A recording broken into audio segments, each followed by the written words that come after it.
Time for talking stops. The time for racing starts. Right, the opening chapter in what promises to be another thrilling, dramatic in red to blues. Well, they're a distance for the very first time. Starting position, yet another all Ducati front row as they look to continue their podium. And what about this for a stat as well? Ducati has weltering heat then beckons for the riders here in Buriram since Ducati were last beaten in MotoGP.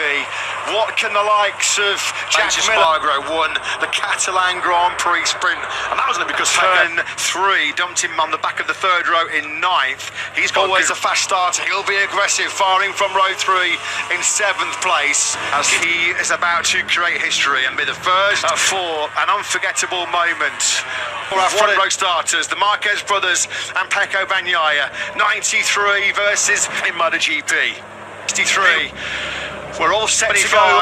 The butterflies will still be jangling inside. Almost complete. We finally then get the green 25.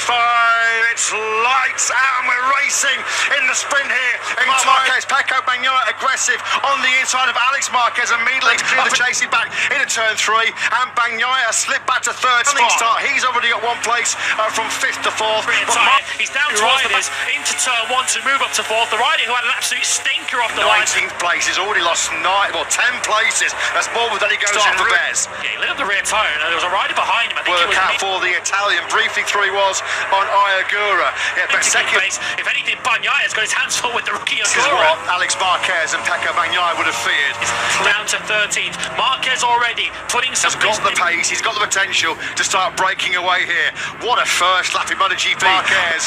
He has 4th place right on the coattails of the double world champion. With Jack Miller just behind him. Turn 3, then the field go. Binder sideways. Motocross, supermoto. Wasn't a good first lap for Pedro Acosta. He's not the lead KTM. That's Brad Binder. He's playing catch up big time. Yeah, nightmare factory approach. He's up to 7th. Further progress for Marco Bezzecchi. He's up to 16th now. He's past the other. So he's gone the wrong way as Iagura's Trackhouse teammate. Watching the gap between Marquez. He's had top 5 pace all weekend. We're kind of relying at the moment. Alex Marquez trying to make a battle of this, aren't we? At the front. On this lap, but Alex Marquez is putting some serious distance to himself. Kilometres Morbidelli and Miller. This is for 5th place. Marc Marquez, fastest rider. No greater lap so far in the 129s. They've got a huge advantage. 9.911. Only a whisker quicker. Would have been blissfully unaware of how close Acosta got to him into turn 3. That Morbidelli Miller into turn 3. That was never going to work out, was it? For the half a 10th, but just look how quickly here, streaking away from the pursuing pack.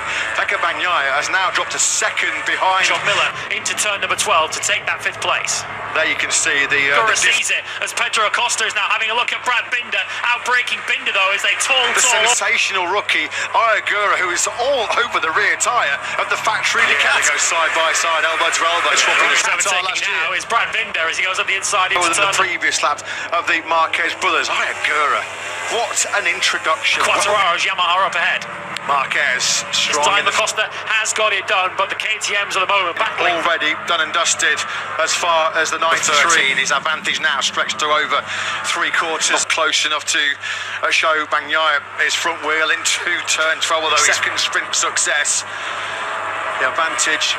Machine at all, is he? Personal best for Pecco Bagnaia though last time around, a 130.189. He's good. He's being pressured into a 130.1 because he's seeing on his pit board. Plus 2 seconds behind his teammate who leads, but Bagnaia is at least learning, racing, wheel to wheel, bar to bar with the best in the world. Is going to be a start for Marco Bezzecchi. He is getting eaten alive. He's going to replay this. 9th place on the grid, and he goes snaking left. Fernandez. The problem Bezzecchi's got though is to get up to the point. At the moment, as you can see, he's now up to 13th place. Yeah, we're watching him here. His last lap was a 130.2. He has responded. He's retaliating here, going toe-to-toe with Bagnaia. You really do have to doff your cap and say chapeau, don't you, to Iagura. This is just best lap of the sprint.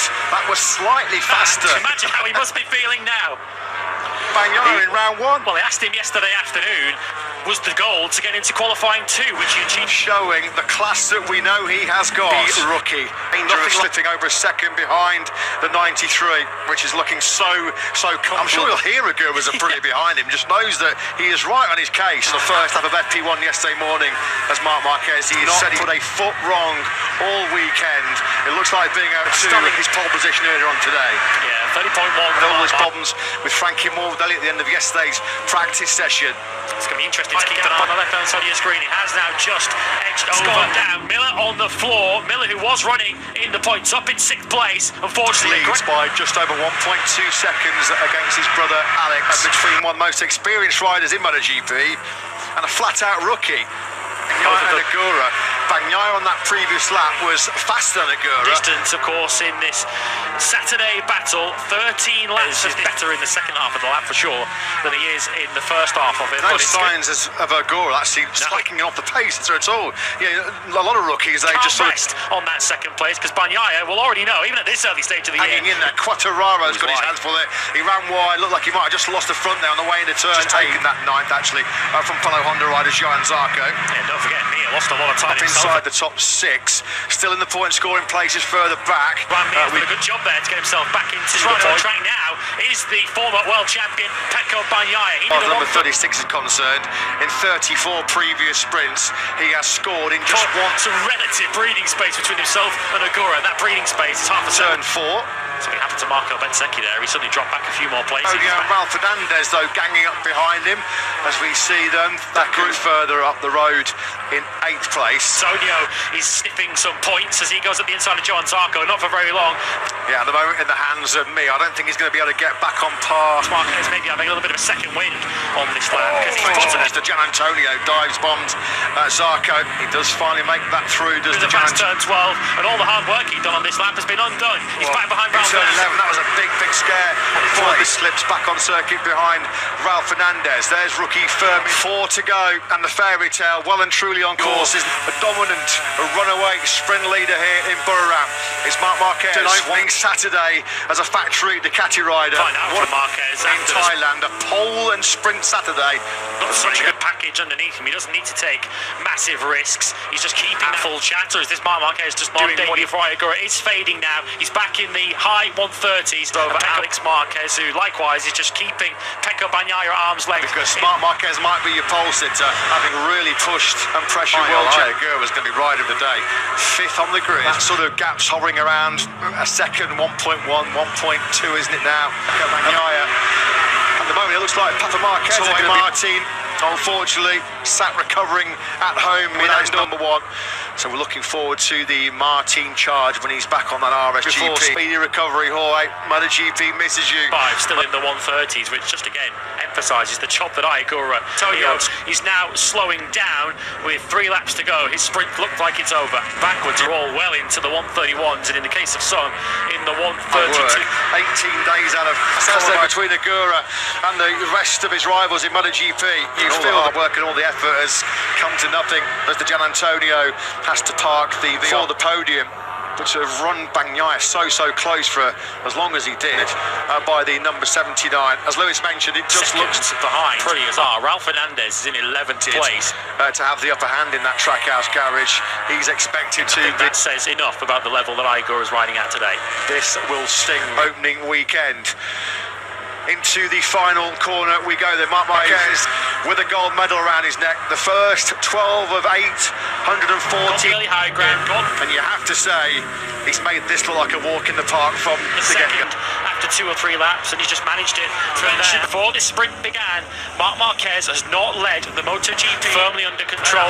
2.5 years on, the 93-19 season. 2007. Hasn't won the opening Grand Prix since 20. Yeah, and tomorrow, odds-on favourite to be just a second. MotoGP world champion. Marc Marquez into the final corner. Honda fold, but this has been faultless. His dream team. It's a winning start in red for Marquez in the sprint here in Buriram in what will feel like 6. Marc Marquez of the MotoGP World Championship. Bagnaia has to settle for a distant 3rd place. The final position to Alex Marquez, 2nd in